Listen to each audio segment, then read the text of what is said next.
Hi hello నమస్తే అందరికీ. నా పేరు నరేష్. రాజీవ్ యువ వికాస పథకం కింద కొత్తగా గైడ్లైన్స్ అయితే విడుదల చేసి ప్రభుత్వం మార్గదర్శకాలు విడుదల చేసింది. కొన్ని రూల్స్ చెప్తుంది. మరి ఆ రూల్స్ ఏందో చెప్పుకునే ముందు ప్లీజ్ కొత్తగా చూసేవాళ్ళు సబ్స్క్రైబ్ చేసుకోండి, లైక్ అండ్ కామెంట్ చేయండి. మరి వివరాలకు వెళ్తే మరి ఎస్సీ ఎస్టీ బీసీ మైనారిటీలకి సబ్సిడీ లోన్ మనకి 5 లక్షల మందికి లబ్ధి పొందుతారు ఈ స్కీమ్ ద్వారా అని 6,000 కోట్లతో ప్రభుత్వం ప్రారంభించింది తెలిసిందే.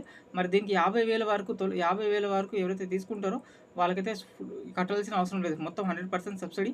మరి ₹1,00,000 తీసుకున్న వాళ్ళకి 80%, 2,00,000 తీసుకున్న వారికి 60%, 3,00,000కి 50%, ఇలా ఈ రకంగా సబ్సిడీ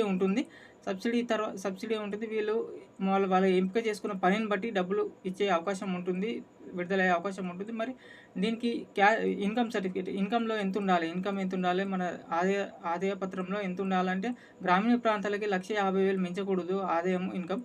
మరి పట్టణ ప్రాంతాల్లో అయితే 2,00,000 మించకూడదు. మరి ఏజ్ డౌట్ ఉండేది. ఏజ్ ఎంత ఉండాలి, ఏజ్ లిమిట్ ఎంత ఉండాలంటే గ్రామీణ ప్రాంతాల్లో వ్యవసాయ బ్యాక్గ్రౌండ్కి అయితే 60 సంవత్సరాల వరకు, 21 సంవత్సరం నుంచి 60 సంవత్సరాల వరకు దీనికి అర్హులు.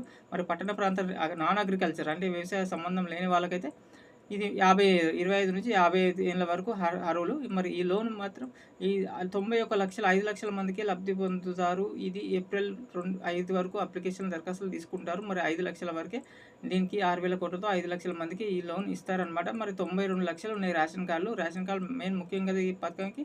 ఆల్రెడీ పాత రేషన్ కార్డులే కొత్తగా కాకుండానే 91 లక్షల మందికి రేషన్ కార్డులు ఉన్నాయి. దీనిలో కనీసం నిరుద్యోగులు చాలామంది ఉంటారు. ఇంటికి ఒకరైనా కనీసం మన 50-60 లక్షల అప్లికేషన్ దీనిలో వచ్చేది 5 లక్షల మందికి. 5 లక్షల మందికి కూడా వాళ్ళు మరి ఎమ్మెల్యేలకి రేవంత్ రెడ్డి సార్ అయితే ఎమ్మెల్యేలకి ఎంపిక చేసే విధానం పెడితే ఇట్లాంటివి ఏమైనా జరిగితే మధ్యలో మరి ఎవరికి వస్తుందో ఎవరికి రాదో, కానీ అప్లికేషన్ అయితే కంపల్సరీ మనం చేసుకొని పెట్టుకుంటే చాలా ఉపయోగపడుతుంది. చాలామందికి నిరుద్యోగులకు చాలా 50,000, ₹1,00,000, 2,00,000 అంటే మంచి వ్యాపారాలు ఏదైనా స్టార్ట్ చేసుకోవచ్చు. అప్లికేషన్ అయితే చేసి పెట్టుకుందాం.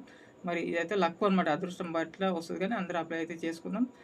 మరి ఇలాంటి అప్డేట్స్, గవర్నమెంట్ పైన అప్డేట్స్ కానీ, పథకాలపైన రివ్యూస్ కానీ, రాజకీయాలపైన కానీ విశ్లేషణ చేసి చెప్తుంటాను ఛానల్లో.